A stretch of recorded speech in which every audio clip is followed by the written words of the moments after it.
Você consegue imaginar dois predadores lendários vivendo entre rochas, neve e penhascos vertiginosos, mas que a maioria das pessoas quase nunca vê? Um deles é conhecido como o Fantasma das Montanhas, o outro como o Leão das Montanhas. Mas se esses dois caçadores silenciosos se encontrassem cara a cara, quem dominaria o duelo final de furtividade nas alturas? Agora, segura essa. Apesar de viverem em mundos diferentes, um no auge das montanhas geladas da Ásia e o outro nas encostas rochosas das Américas, eles são tão parecidos que muita gente juraria estar vendo o mesmo animal. Só que não. E as diferenças entre eles decidem quem é mestre da camuflagem, da caça e da sobrevivência em um dos ambientes mais letais do planeta. Se você ficar comigo até o final, vai descobrir não só quem teria a vantagem em um confronto direto, mas também como esses dois felinos desenvolveram superpoderes completamente diferentes para vencer no jogo da sobrevivência. E um desses poderes é tão absurdo que, se fosse humano, seria tipo ter superforça, resistência e ainda ser um ninja ao mesmo tempo. Vamos começar desmontando esse duelo de Snow Leopard vs Mountain Lion, peça por peça, sem romantizar, sem floreio. Qual é o mais letal, o mais furtivo, o mais resistente? E qual deles provavelmente nem toparia essa briga se pudesse evitar? Capítulo 1. O fantasma contra o fantasma. Você já ouviu falar que o leopardo das neves é chamado de fantasma das montanhas? E que o puma, o famoso Mountain Lion, também é conhecido por ser praticamente invisível na natureza. Mesmo morando perto de áreas com humanos, dois fantasmas, dois mundos, um problema: como caçar sem ser visto. Mas antes de compará-los em força, tamanho e habilidades, tem uma coisa que quase ninguém para pensar. Por que eles evoluíram em ambientes tão parecidos? Montanhas, penhascos, encostas íngremes, e mesmo assim se tornaram tão diferentes no jeito de viver. O leopardo das neves vive no topo do mundo. Himalaia, Tibete, montanhas da Ásia Central, a altitudes em que o ar é rarefeito, o frio é extremo e a vida é quase impossível. O Mountain Lion, ou puma, domina encostas rochosas, desfiladeiros, florestas montanhosas das Américas, do Canadá ao sul da América do Sul, passando por desertos, planícies e até áreas semi-urbanas. Os dois são especialistas em montanhas. Os dois são predadores solitários. Os dois evitam humanos a todo custo. E os dois são incrivelmente furtivos. Mas aqui entra a primeira grande diferença. Um deles foi moldado para sobreviver no limite do frio e da falta de oxigênio. O outro foi modelado para ser o coringa dos felinos, adaptável a quase qualquer ambiente, de neve a calor intenso. Se você acha que isso é só detalhe, segura essa pergunta. Se colocássemos cada um no território do outro, quem duraria mais? Guarda essa, porque ela volta com força quando falarmos de resistência e adaptação extrema. Capítulo 2. Tamanho, força e estrutura. Quem leva no bruto? Vamos direto ao que muita gente quer saber. Quem é maior? Quem é mais forte? E quem tem mais poder bruto nesse duelo? O Mountain Lion, o puma, o leão da montanha, chame como quiser. Normalmente leva vantagem no tamanho. Machos podem chegar a 80 quilos ou mais, em alguns casos excepcionais, chegando perto dos 100 kg, com corpo longo e musculoso, ombros poderosos e pernas traseiras absurdamente fortes, feitas para saltar. Ele é o segundo maior felino das Américas, perdendo apenas para a onça-pintada em peso médio, mas ganhando em comprimento. Já o leopardo das neves, apesar de parecer gigante nas fotos por causa da pelagem extremamente densa, é geralmente menor em peso, em torno de 35 a 55 quilos, com alguns machos grandes chegando a 60 kg. O corpo é robusto, mas não tão longo quanto o do puma. Só que tem um detalhe: ele é compactado para aguentar frio extremo e terreno brutal, não para ser o mais pesado da montanha. Se a gente olhar só para a ficha técnica, o Mountain Lion ganha em massa, força bruta e alcance de salto. Um puma pode saltar verticalmente mais de 5 metros e horizontalmente mais de 10 metros em uma única investida. É como se você pulasse por cima de um ônibus de uma vez só. Mas o leopardo das neves compensa com outra coisa: uma cauda tão longa e musculosa que pode chegar a quase o mesmo comprimento do corpo. Ela funciona como um volante de equilíbrio em penhascos, permitindo mudanças de direção em frações de segundo em superfícies onde qualquer outro animal escorregaria. Se você ainda está comigo, já percebeu? Força bruta favorece o puma, mas força sem estabilidade em penhascos de gelo e rochas quebradiças, pode ser uma desvantagem, e isso vai ficar bem claro quando compararmos a forma como eles caçam em terrenos impossíveis. Agora a pergunta que fica: a maior musculatura do puma realmente o tornaria vencedor em um confronto direto, ou o ambiente em que a luta acontece seria o verdadeiro juiz? Vamos chegar lá. Capítulo 3. Pelagem, camuflagem e o poder de sumir na sua frente. Imagina duas cenas. Cena 1. Você está em um cânion rochoso, na América do Norte. Chão coberto de pedras, vegetação rala, sombras profundas. Há um puma a menos de 20 metros de você, parado, olhando. Você não vê nada. Só depois de alguns segundos, um contorno se mexe e você percebe que aquilo não era só sombra. Cena 2. Você está em uma encosta gelada de pedra e neve no Himalaia. Rochas cinzentas, manchas de neve, céu claro.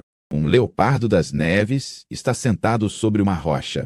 Você olha de novo, tira foto, dá zoom e ainda assim tem dificuldade de encontrá-lo. Os dois são mestres da camuflagem, mas de jeitos diferentes. O Mountain Lion tem pelagem em tons de marrom, bege, areia, às vezes puxando para o avermelhado. Esse padrão sólido combina com rochas, terra, troncos de árvores, sombras de florestas. Ele é um fantasma nas encostas e nas matas.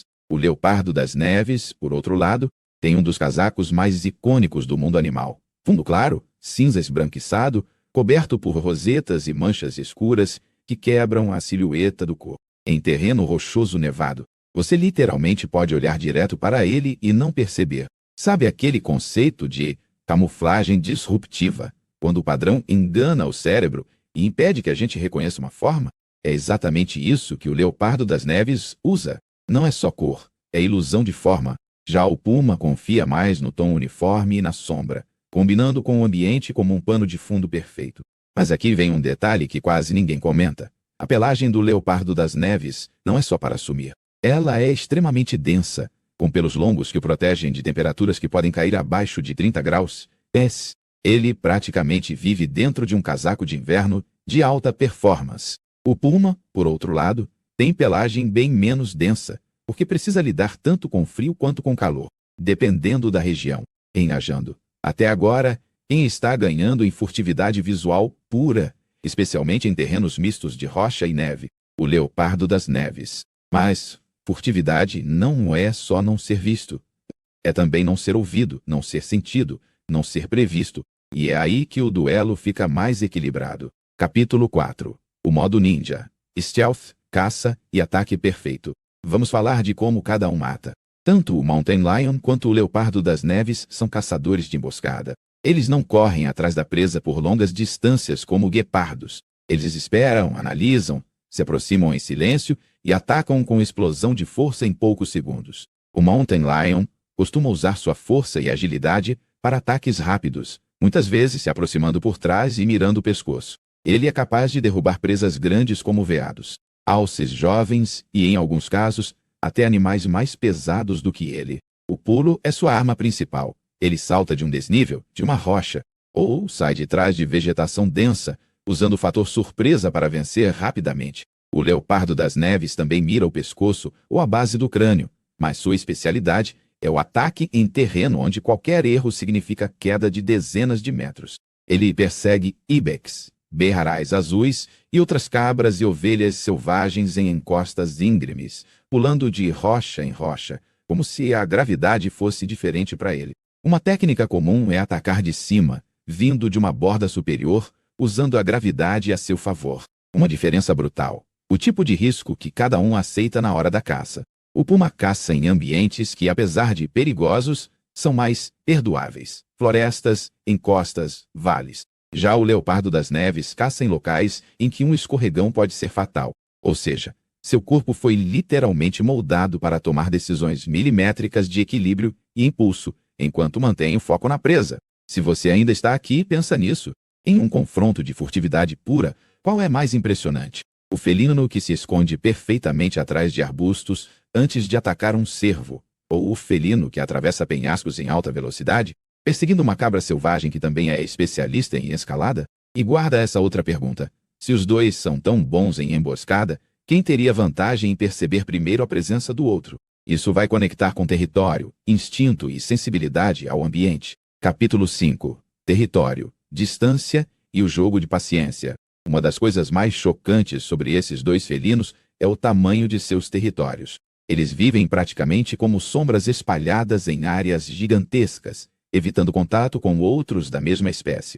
Um puma macho pode dominar um território que chega a centenas de quilômetros quadrados. Dentro desse espaço, podem existir vários territórios menores de fêmeas. Ele marca esse território com urina, arranhões, fezes em locais estratégicos, não só para dizer, isso aqui é meu, mas também para ser encontrado por possíveis parceiras. O leopardo das neves também tem territórios enormes, porque a densidade de presas em montanhas frias é muito menor. Ele precisa de uma área vasta para encontrar cabras, ovelhas selvagens e outros animais suficientes para sustentar seu corpo. Em alguns lugares, um único indivíduo pode ser responsável por uma área que parece absurda para um felino daquele porte. Agora vem a parte interessante. Esses grandes territórios fazem deles mestres da leitura do ambiente. Cada cheiro, cada marca, cada som sutil faz diferença. Eles precisam saber quem passou por ali, quando passou, o que estava fazendo. Se você ainda está comigo, presta atenção nessa ideia. Num duelo de stealth, a primeira vantagem não é atacar, é detectar o outro primeiro. E nesse ponto, os dois têm sistemas sensoriais alinhados para notar qualquer anomalia no próprio território. Mas tem um porém. O puma, por viver em ambientes mais variados e muitas vezes com presença humana próxima, precisou ficar especialmente bom em evitar encontros desnecessários. Já o leopardo das neves, vivendo em regiões remotas, raramente cruza com humanos, mas pode encontrar outros predadores, como lobos e ursos. Em algumas áreas, a curiosidade que puxa o próximo capítulo é simples. Se os dois são solitários e evitam conflitos, o que aconteceria se fossem forçados a dividir o mesmo território por um tempo? Quem mudaria de comportamento primeiro? Capítulo 6. Adaptação ao extremo. Frio contra versatilidade. Agora entra um ponto onde a diferença entre eles explode. O tipo de clima e altitude que cada um enfrenta. O leopardo das neves é praticamente um especialista em condições extremas. Altitude elevada, ar rarefeito, frio intenso, terreno rochoso e escarpado. Seu corpo é curto e compacto. Suas pernas são relativamente grossas. As patas são largas e peludas, quase como pequenas raquetes de neve, ajudando a distribuir peso e evitar afundar em neve fofa.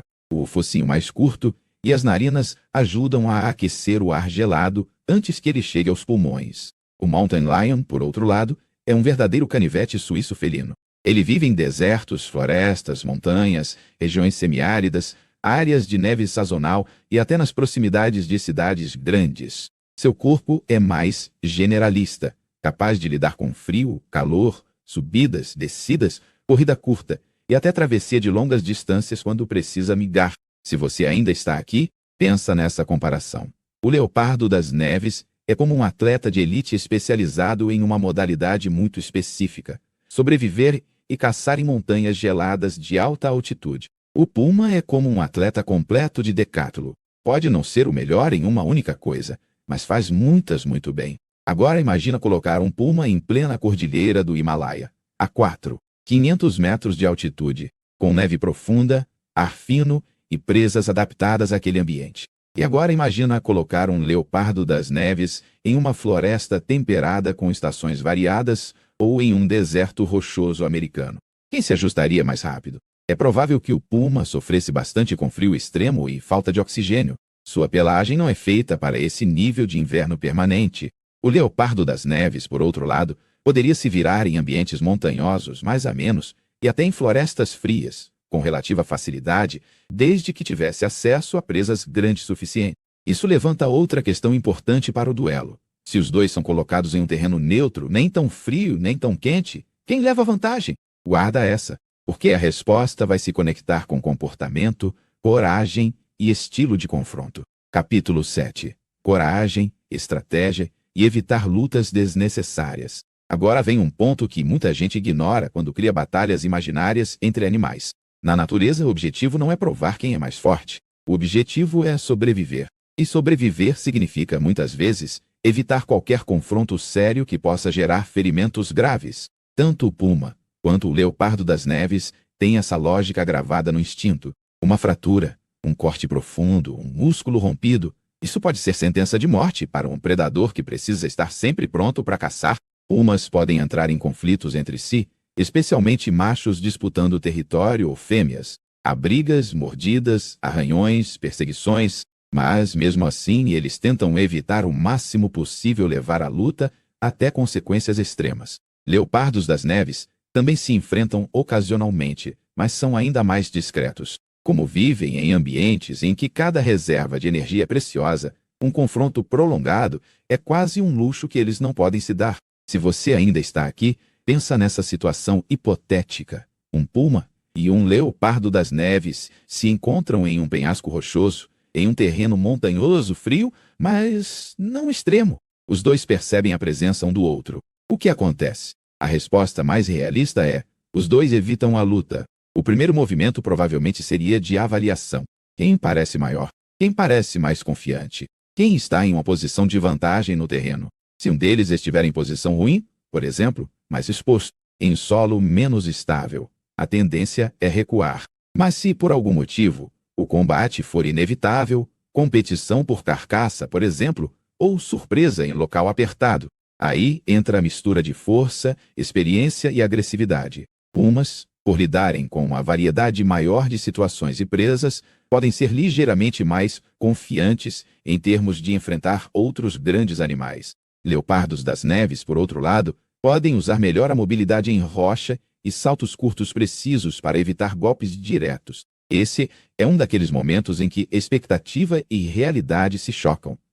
Não existe briga até a morte cinematográfica como regra. Existe cálculo de risco o tempo todo. Mas, calma, porque no próximo capítulo vamos forçar um pouco esse cenário e ver, em termos teóricos, quem teria vantagem num confronto mais direto. Capítulo 8. O confronto hipotético. Quem venceria num duelo? Agora vamos entrar na parte que todo mundo espera nessa comparação. Se Snow Leopard e Mountain Lion realmente fossem forçados a lutar, quem teria maior chance de sair vivo? Lembrando, isso é hipotético. Na natureza, eles nunca se encontrariam, porque vivem em continentes diferentes. Mas, como exercício de comparação, dá para analisar alguns pontos-chave. Primeiro, tamanho e força. O puma, em média, é maior e mais pesado. Isso já dá vantagem em uma luta corpo a corpo. Mais massa, mais força muscular, mais impacto em golpes e mordidas. Segundo, estilo de ataque. Pumas são extremamente eficientes em agarrar pelo dorso, imobilizar e aplicar a mordida fatal no pescoço. Eles têm histórico de derrubar presas grandes e, raramente, até enfrentar outros grandes predadores, como lobos e até ursos jovens. Terceiro, especialização em terreno íngreme. O leopardo das neves tem corpo otimizado para equilíbrio e estabilidade em rocha e neve. Em um penhasco, ele é praticamente um acrobata. Se a luta ocorresse em um local muito instável, com risco de queda, ele poderia usar essa vantagem, evitando choque direto e tentando cansar ou desestabilizar o oponente. Se você ainda está comigo, vamos montar dois cenários breves. Cenário 1. Terreno montanhoso, mas relativamente firme, com rochas, vegetação baixa, ar frio moderado, sem neve profunda. Aqui, o puma provavelmente teria vantagem. Ele poderia usar seu peso e força bruta para partir para um confronto mais direto, tentando finalizar rápido. O leopardo das neves menor teria que compensar com velocidade e esquiva, mas se fosse forçado a um agarrão corpo a corpo, estaria em desvantagem. Cenário 2. Encosta extremamente íngreme, neve dura, rochas escorregadias, risco de queda em vários lados. Aqui, a coisa muda de figura. O leopardo das neves teria controle de equilíbrio superior. Ele poderia usar deslocamentos curtos, saltos laterais e recuos estratégicos para fazer o puma errar o tempo de ataque. Um erro de cálculo do puma, um escorregão, e a luta poderia acabar não pela força, mas pela queda. No mano a mano puro em terreno neutro, a maioria das análises técnicas apontaria o puma como o mais provável vencedor, por causa da combinação de tamanho, força e histórico de enfrentamento com presas grandes. Mas aqui vem o clímax. Se a arena for realmente o ambiente extremo que consagrou o leopardo das neves, altitude alta, ar fino, frio intenso, penhascos, o verdadeiro adversário do puma não seria o leopardo em si, seria a própria montanha. E nessa, o leopardo das neves reina. Capítulo 9. Predadores invisíveis, ameaçados pelo mesmo inimigo. Tem um detalhe que coloca esses dois felinos no mesmo lado, em vez de em lados opostos de uma batalha imaginária. Ambos enfrentam um inimigo que nenhum deles consegue caçar, nenhum consegue emboscar e nenhum consegue derrotar com garras ou presas. Esse inimigo é a perda de habitat e o conflito com humanos. O Mountain Lion sofre diretamente com expansão urbana, rodovias cortando territórios, caça ilegal e conflito com criadores de gado. À medida que as cidades avançam, os pumas são empurrados para áreas menores, obrigados a atravessar estradas, arriscar encontros com humanos, e muitos acabam mortos em acidentes ou perseguições. O leopardo das neves, apesar de viver em regiões remotas, também enfrenta uma pressão crescente. Caça furtiva por causa da pele, perseguição por ataques a rebanhos domésticos e redução de presas naturais, graças à atividade humana, fazem com que sua população seja considerada vulnerável em várias partes da Ásia. Se você ainda está aqui, pensa como é irônico. Dois mestres da furtividade, invisíveis na natureza, estão ficando cada vez mais expostos por causa de mudanças que eles não conseguem prever nem evitar. Enquanto um enfrenta estradas e cercas, o outro enfrenta pastores armados e caçadores ilegais. E aqui entra um ponto que conecta diretamente com Mountain Stealth Showdown. A verdadeira disputa não é entre eles. É entre a capacidade de se adaptar em silêncio e a velocidade brutal das mudanças humanas. Quem tem mais chance de sobreviver a longo prazo? O generalista, o puma, que consegue viver em tantos ambientes diferentes, inclusive próximos a áreas humanas? Ou o especialista, o leopardo das neves, que depende de um tipo de habitat muito específico, já sob pressão climática e humana? Essa resposta é desconfortável, mas importante, e ela fecha o ciclo da nossa análise. Capítulo 10. Quem é o verdadeiro mestre da montanha? Agora vamos amarrar tudo. Em termos de força bruta, tamanho e capacidade de confronto direto, o Mountain Lion leva a vantagem. Ele é maior, mais pesado, extremamente ágil, com saltos poderosos e experiência em derrubar presas grandes. Em termos de furtividade visual em ambiente rochoso nevado e adaptação extrema ao frio e altitude, o leopardo das neves brilha. Ele é um fantasma entre penhascos, praticamente invisível em seu próprio reino gelado, com corpo desenhado para equilíbrio e resistência, onde a vida quase não existe. Se o duelo fosse em uma arena neutra, montanhosa, sem frio extremo, as chances tenderiam para o puma. Se o duelo fosse nas encostas assassinas, geladas e íngremes do Himalaia, as condições da montanha poderiam dar a vantagem ao leopardo das neves. Não por ser mais forte, mas por ser mais em casa naquele cenário. Mas aqui está a grande virada. Na realidade, a pergunta, quem venceria em uma luta? É muito menos interessante do que como esses dois chegaram a ser tão perfeitos nos ambientes em que vivem. O Mountain Lion é o mestre da versatilidade nas montanhas das Américas. O Snow Leopard é o rei silencioso das alturas da Ásia. Cada um é campeão absoluto no próprio ringue. Se você chegou até aqui, agora eu quero saber de você. Depois de conhecer os dois lados desse Mountain Stealth Showdown, quem você acha mais impressionante? O puma, atleta completo de múltiplos ambientes, ou o leopardo das neves, especialista absoluto em sobreviver no limite do impossível? Comenta aí embaixo. Qual dos dois você acha que levaria melhor em diferentes cenários? Penhasco de gelo, floresta montanhosa, deserto rochoso, e se quiser mais batalhas épicas e comparações entre predadores lendários, já deixa o like, se inscreve e manda esse vídeo para aquele amigo que adora essas discussões de quem ganharia de quem. Porque, no fim das contas, entender esses animais incríveis não é só entretenimento. É também o primeiro passo para a gente perceber o quanto eles são raros, especiais, e o quanto dependem de nós para continuar invisíveis, mas vivos nas montanhas do mundo.